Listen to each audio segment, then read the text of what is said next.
Hari ini adalah hari istimewa bagiku.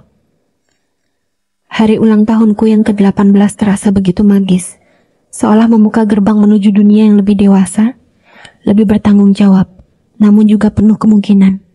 Sejak pagi, rumah di Bandung ini sudah ramai dengan persiapan. Mama dan Papa sibuk dengan dekorasi, kue ulang tahun yang menjulang tinggi. Teman-temanku mulai berdatangan, membawa senyum dan tawa yang mengisi setiap sudut ruangan. Tapi ada satu senyum yang paling aku nanti, satu kehadiran yang paling aku harapkan. Kevin, kekasihku, bekerja di Jakarta. Hubungan jarak jauh ini memang tidak mudah. Ada hari-hari ketika rindu terasa begitu menyiksa. Jarak seolah menjadi tembok, tak terlihat yang memisahkan kami. Namun Kevin selalu berhasil membuatku merasa dekat. Entah lewat panggilan video panjang di malam hari atau kejutan kecil yang tiba-tiba datang lewat pos. Untuk hari ulang tahunku ini, dia sudah berjanji akan datang. Aku akan jadi orang pertama yang mengucapkan selamat ulang tahun padamu. Katanya beberapa minggu lalu, suaranya dipenuhi keyakinan yang menular. Kalimat itu terus terngiang di benakku, menjadi mantra penenang setiap kali keraguan menyerang. Aku sudah membayangkan momennya. Kevin akan muncul di ambang pintu. Senyum khasnya mereka. Dan aku akan langsung berlari memeluknya erat. Dia akan mengucapkan selamat, mungkin dengan ciuman di kening, dan hari ulang tahunku akan terasa sempurna. Sepanjang sore, mataku tak henti-hentinya menatap jam dinding, menghitung mundur detik demi detik. Setiap kali bel pintu berbunyi, jantungku berdegup lebih kencang, berharap itu adalah dia. Namun, bukan Kevin. Hanya tamu-tamu lain, teman-teman yang datang dengan semangatnya sendiri. Pesta berlangsung meriah. Musik mengalun, canda tawa bersahutan, dan aku berusaha keras untuk ikut larut dalam kebahagiaan. Aku memotong kue, menerima hadiah, dan berpose untuk foto. Semua orang tampak bahagia, kecuali aku yang diam-diam menyimpan kegelisahan. Di balik senyumku, ada sedikit kekecewaan yang mulai tumbuh. Kevin belum juga datang. Apa dia lupa jalan? Berbagai pertanyaan berkecamuk di pikiranku, mencoba mencari pembenaran atas ketidakhadirannya. Hingga malam semakin larut, satu persatu tamu mulai berpamitan. Mama dan Papa terlihat lelah, namun bahagia. Aku sendiri mencoba tersenyum, mengatakan bahwa aku bersenang-senang. Tapi sejujurnya, ada bagian dari diriku yang hampa. Pesta ulang tahunku, yang seharusnya menjadi puncak kebahagiaan, terasa kurang lengkap tanpa dirinya. Aku tahu ini tidak adil bagiku untuk merasa seperti ini, tetapi aku tidak bisa mengendalikan perasaanku. Pukul 11 malam, rumah sudah sepi. Hanya aku, Mama, dan Papa yang tersisa. Kevin masih belum ada kabar. Kekecewaan mulai menyelimuti. Aku sudah mencoba menghubungi Kevin berkali-kali, namun teleponnya tidak aktif. Pesan-pesan yang kukirim hanya bertanda centang 1, tidak terkirim. Pikiran-pikiran negatif mulai berdatangan, mencemaskan hal terburuk. Apa dia sakit? Apa dia mengalami kecelakaan? Mungkin saja sinyalnya jelek di jalan. Mama melihat raut wajahku yang murung. Sudah, jangan terlalu dipikirkan. Mungkin Kevin ada urusan mendadak. Hiburnya lembut, mengelus rambutku. Aku hanya mengangguk, tanpa bisa menyembunyikan rasa kecewa yang mendalam. Aku membantu Mama membereskan sisa-sisa pesta dengan langkah gontai. Piring-piring kotor, sisa-sisa makanan, dan dekorasi yang sudah mulai melonggar, semuanya terasa lebih berat dari biasanya. Pikiranku terus melayang pada Kevin. Ini hari ulang tahunku. Hari yang sudah kami rencanakan bersama. Mengapa dia tidak datang? Haruskah aku marah? Aku tidak tahu harus merasakan apa lagi. Perasaan campur aduk itu membuat dadaku sesak. Aku bahkan tidak bisa menikmati sisa-sisa kue ulang tahun yang lezat. Sekitar pukul 12 malam, saat aku sudah hampir menyerah dan bersiap untuk tidur, tiba-tiba terdengar ketukan pelan di pintu depan. Jantungku berdegup kencang. Mungkinkah aku berlari ke arah pintu, mengabaikan seruan mama dan papa? Saat pintu terbuka, di sana berdiri Kevin. Senyumku langsung merekah. Semua kekecewaan seolah lenyap, seketika tergantikan oleh rasa lega dan kebahagiaan yang meluap. Kevin, seruku nyaris menjerit karena saking senangnya. Namun, ada yang aneh. Wajah Kevin terlihat sangat pucat, seolah tanpa darah. Matanya agak cekung, dan senyumnya tidak selebar biasanya. Hanya berdiri di ambang pintu, dan kemarahanku karena dia terlambat. Tapi sesuatu menahanku. Aura di sekitarnya terasa dingin, berbeda dari biasanya. Dia tidak langsung masuk, hanya berdiri di ambang pintu. "Selamat ulang tahun sayang," ucapnya lirih. Suaranya terdengar serak, hampir seperti bisikan. Di tangannya, ia memegang kotak beludru kecil berwarna biru tua. Dia mengulurkan kotak itu padaku. Aku menerimanya dengan tangan bergetar. Saat kubuka, di dalamnya terbaring kalung perak dengan liontin berbentuk hati kecil, dihiasi permata mungil yang berkilauan. Sangat indah. "Ini untukmu," katanya. Senyum tipisnya melengkung di bibir pucatnya. Air mataku menetes. Bukan hanya karena keindahan kalung itu, tetapi karena betapa berharganya hadiah ini. Mengingat dia sudah jauh-jauh datang. Aku ingin mengucapkan terima kasih. Dalam sekejap mata, aku terpaku. Kaget dengan panjangnya dari Jakarta. Namun sebelum aku sempat berkata apa-apa, Kevin tiba-tiba berbalik. Dalam sekejap mata, dia sudah tidak ada di hadapanku. Aku terpaku. Kaget dengan kecepatan hilangnya. Rasanya seperti ilusi, seperti dia tidak pernah ada di sana sama sekali. Aku mengedipkan mata beberapa kali, berharap dia muncul kembali, tapi tidak. "Kevin?" manggilku. Suaraku sedikit bergetar. Aku menoleh ke kiri dan ke kanan, mencari-cari jejaknya. Tidak ada siapapun.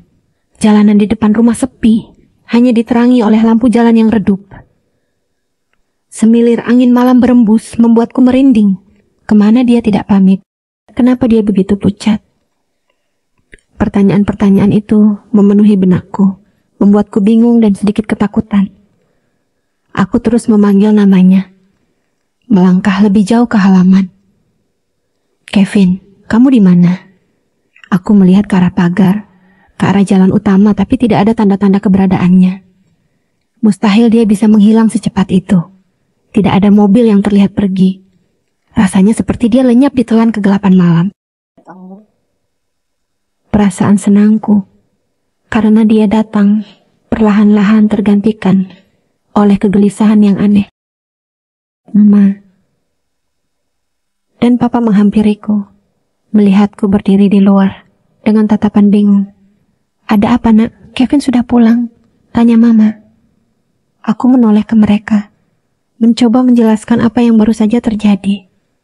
Dia tadi di sini, Ma. Dia kasih ini," kataku menunjukkan kalung di tanganku. Tapi terus dia langsung pergi, menghilang gitu aja. Raut wajah mama dan papa berubah menjadi khawatir. Mereka juga ikut mencari melangkah keluar pintu, menengok ke segala arah. Tapi hasilnya sama. "Mungkin dia marah karena kamu campangin dia tadi, Nak," ujar papa, mencoba memberikan penjelasan logis. "Mungkin dia buru-buru ada urusan lagi." Aku menggelengkan kepala. Tidak, Kevin tidak akan seperti itu. Dia pasti akan pamit, bahkan jika hanya sebentar. Dia tidak akan pergi begitu saja, apalagi setelah jauh-jauh datang dari Jakarta. Ada sesuatu yang membuatku merasa sangat tidak nyaman. Aku masuk ke kamar dengan perasaan campur aduk. Kalung di tanganku terasa dingin, namun hatiku hangat karena kebahagiaan melihat Kevin meski hanya sesaat. Di satu sisi, aku merasa senang luar biasa karena dia akhirnya datang. Dia menepati janjinya. Dia memberiku hadiah yang indah. Rasanya seperti semua penantianku terbayar lunas. Aku memandangi kalung itu di telapak tanganku, memutar-mutarnya di bawah cahaya lampu tidurku. Permata kecil itu berkilauan, memancarkan pesona tersendiri. Ini adalah tanda cinta Kevin, bukti bahwa dia peduli dan bahwa jarak tidak bisa memisahkan kami. Namun, di sisi lain, ada kemarahan yang membara. Mengapa dia pergi begitu saja? Mengapa dia tidak memberiku kesempatan untuk bicara?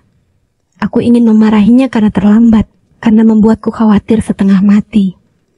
Aku ingin memeluknya dan mengatakan betapa aku merindukannya. Tapi dia menghilang begitu saja, tanpa sepatah kata pun.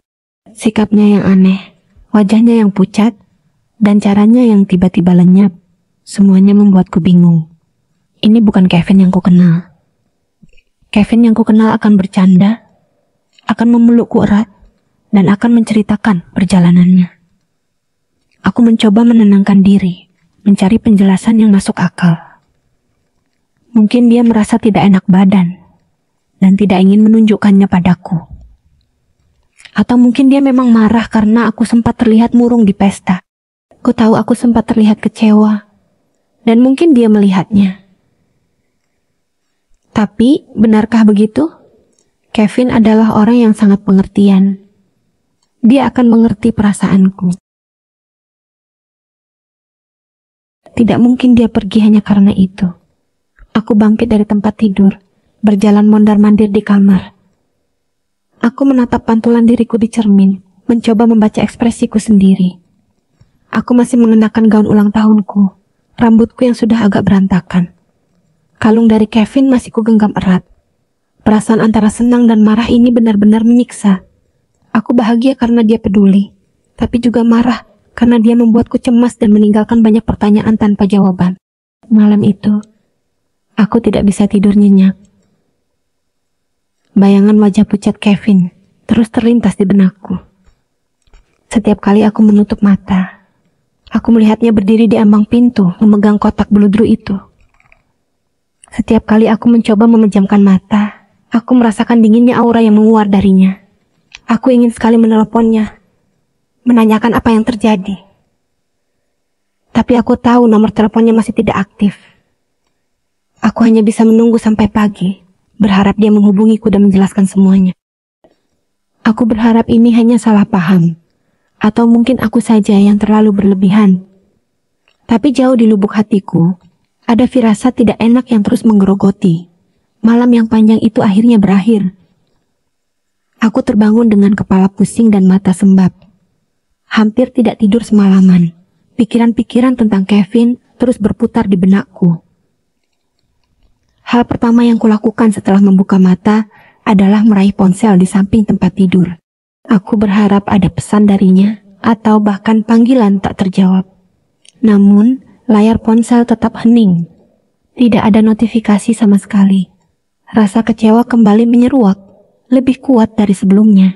Aku mencoba meneleponnya lagi. Nomor Kevin masih tidak aktif.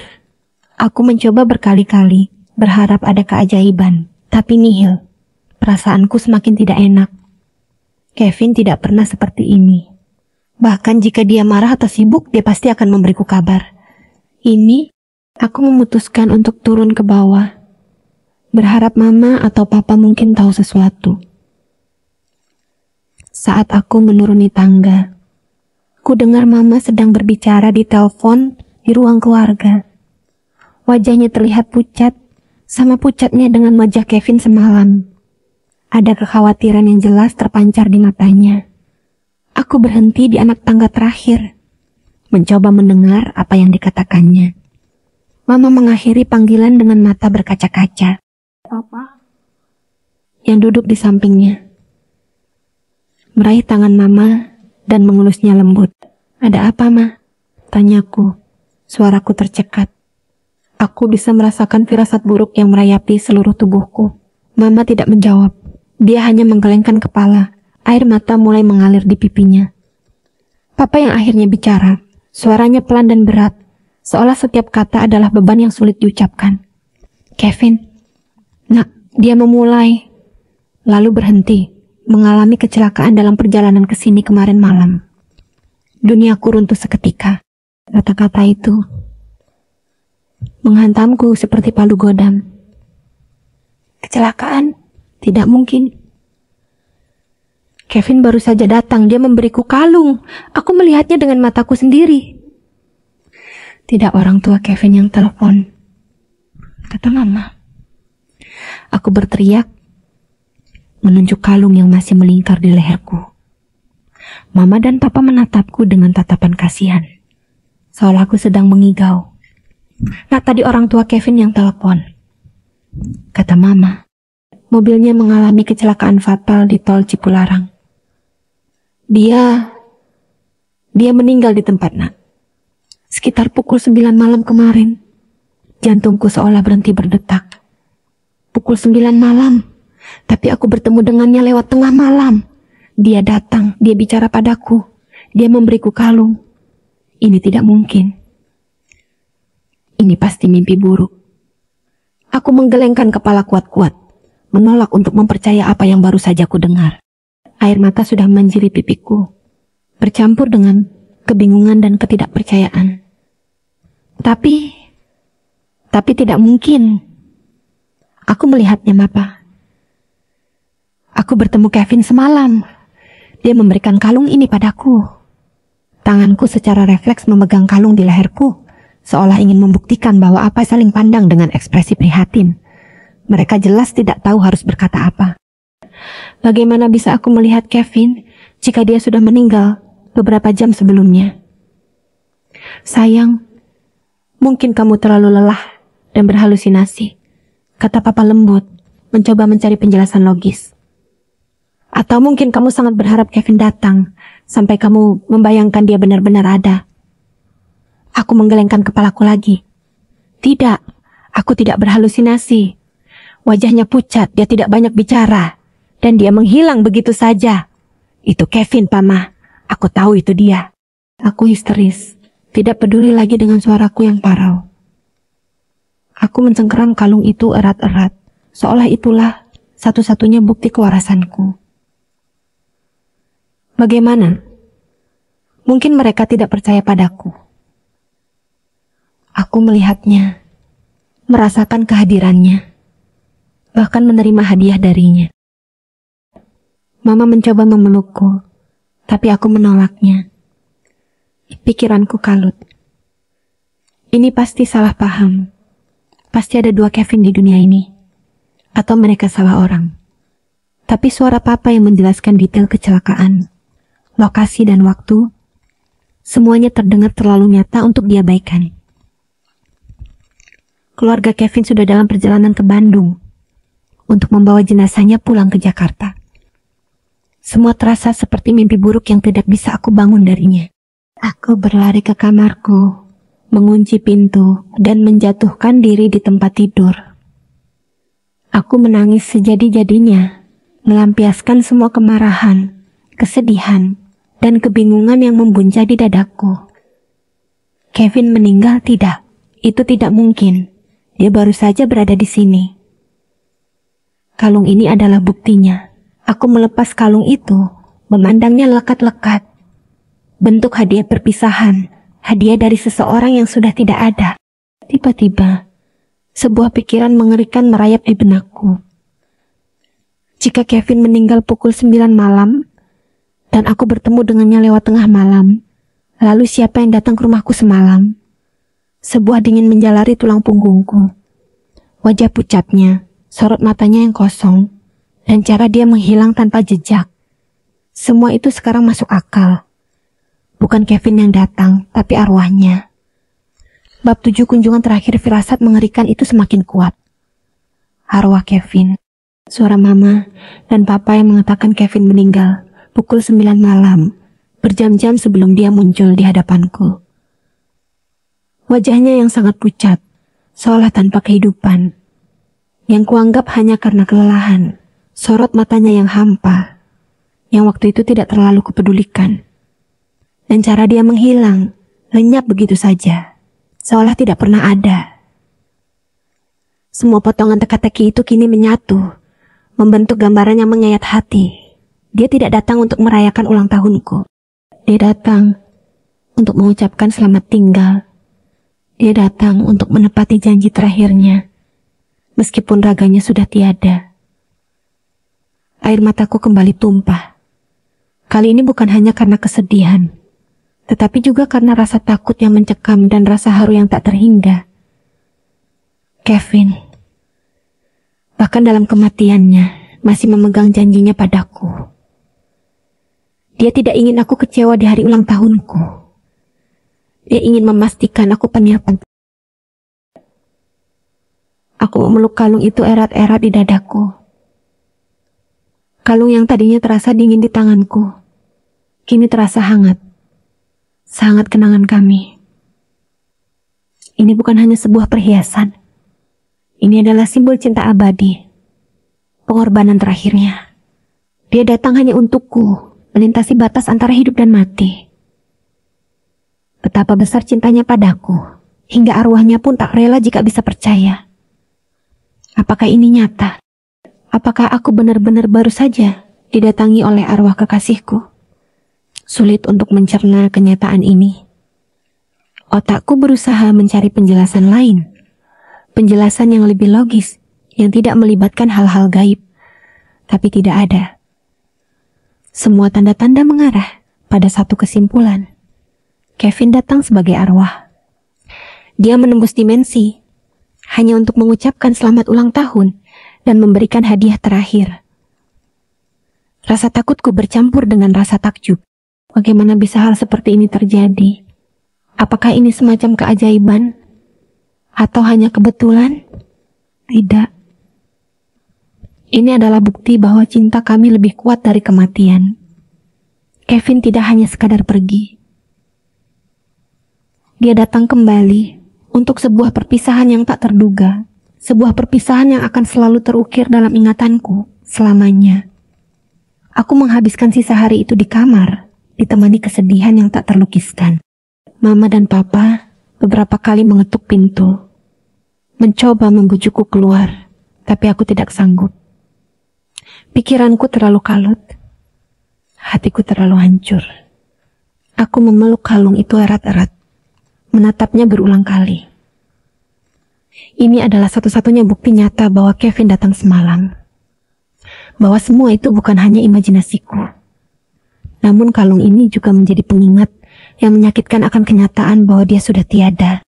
Setiap kali aku melihat kalung itu, aku teringat wajah pucat Kevin, tatapan kosongnya, dan cara dia menghilang.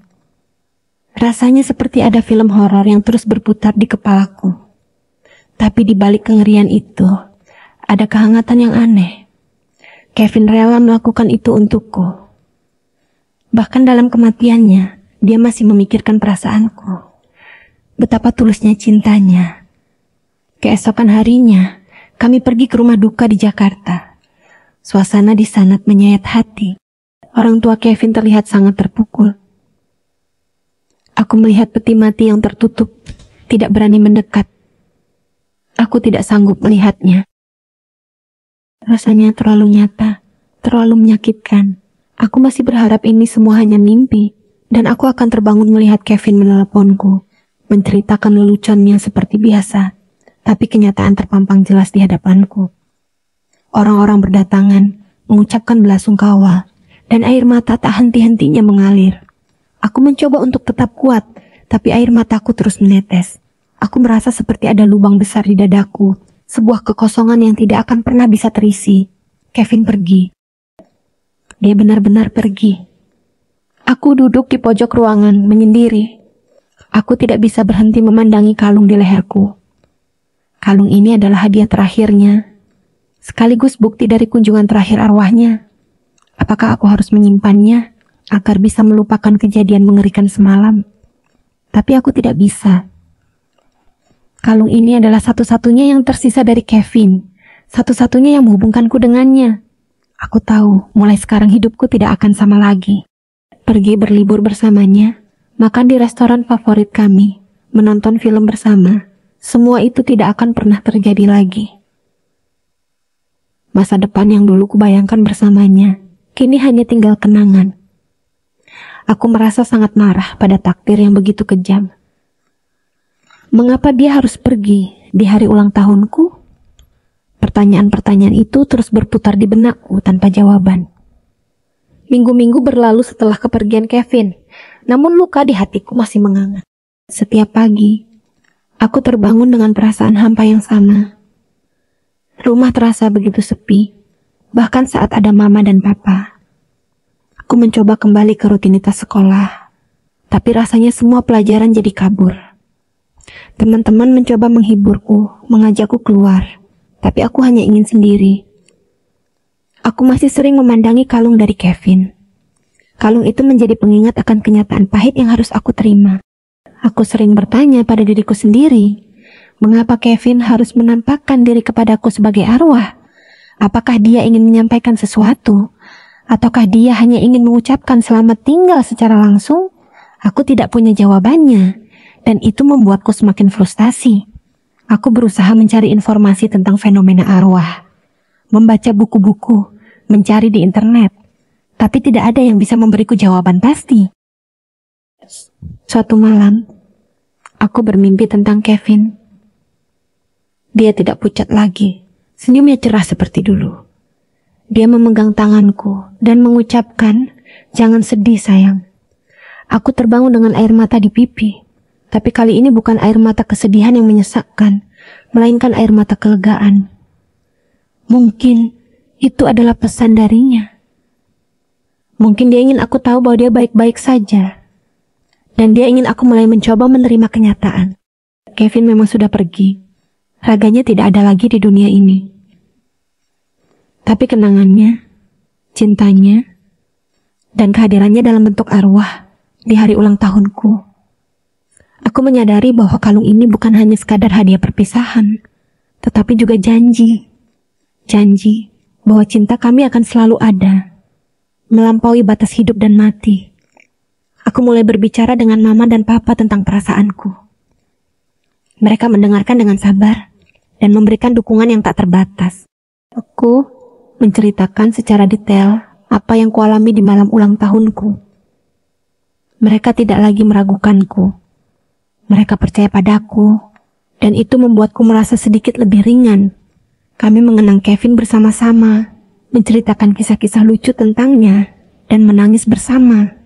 Proses ini terasa menyakitkan, tapi juga membantu. Aku memutuskan untuk tidak lagi menyalahkan diriku sendiri, karena sempat marah padanya di malam itu. Aku tahu Kevin akan mengerti, dan aku memutuskan untuk tidak lagi berlarut-larut dalam kesedihan. Kevin pasti tidak ingin melihatku seperti ini. Dia ingin aku bahagia seperti dulu. Aku harus melanjutkan hidupku demi Kevin. Waktu terus berjalan, dan secara bertahap, aku mulai menemukan kembali diriku. Proses berduka memang tidak mudah, dan ada hari-hari ketika aku merasa kembali jatuh ke dalam lubang kesedihan. Aku selalu berusaha bangkit. Kalung dari Kevin masih melingkar di leherku, menjadi pengingat yang konstan akan cintanya. Namun kalung itu kini tidak lagi terasa dingin. Ia memancarkan kehangatan, seolah membawa energi positif dari Kevin. Aku mulai kembali fokus pada sekolah. Aku belajar dengan lebih giat, berusaha meraih impian-impian yang pernah kami bicarakan bersama. Aku tahu Kevin pasti akan bangga melihatku seperti ini. Aku juga mulai menghabiskan lebih banyak waktu dengan teman-teman, berbagi cerita, dan tertawa. Mereka adalah pilar kekuatanku. Selalu ada untukku di masa-masa sulit ini. Aku memiliki orang-orang yang peduli padaku. Aku juga mulai menemukan cara untuk menghargai setiap momen dalam hidup. Kehilangan Kevin mengajarkanku betapa rapuhnya hidup ini dan betapa pentingnya menghargai setiap detik yang kita miliki. Aku tidak ingin menyia-nyiakan hidupku dengan terus-menerus bersedih. Aku ingin menjalani hidupku sepenuhnya, seperti yang Kevin inginkan. Aku percaya Kevin akan selalu ada bersamaku, mengawasiku dari sana. Kadang-kadang, saat malam tiba, dan aku melihat bintang-bintang di langit, aku membayangkan Kevin ada di antara mereka. Aku berbicara padanya dalam hati, menceritakan hari-hariku, impian-impianku, dan betapa dia mendengarkan. Kehadirannya mungkin tidak lagi dalam bentuk fisik, tapi dia tetap ada dalam hatiku, dalam setiap kenangan indah yang kami miliki. Kisah tentang Kevin dan kunjungan terakhir arwahnya. Itu adalah sebuah kisah cinta yang melampaui batas. Sebuah bukti bahwa cinta sejati tidak pernah mati. Hari ulang tahunku yang ke-18, yang seharusnya penuh kebahagiaan, justru menjadi hari paling menyakitkan, sekaligus paling ajaib dalam hidupku. Aku kehilangan Kevin, tapi aku juga mendapatkan pemahaman baru tentang kekuatan cinta. Aku akan selalu mengingat Kevin, dan kalung ini akan menjadi simbol abadi dari cinta kami. Aku akan terus melangkah maju, membawa cintanya di hatiku, sampai nanti, entah kapan, kami bisa bertemu lagi.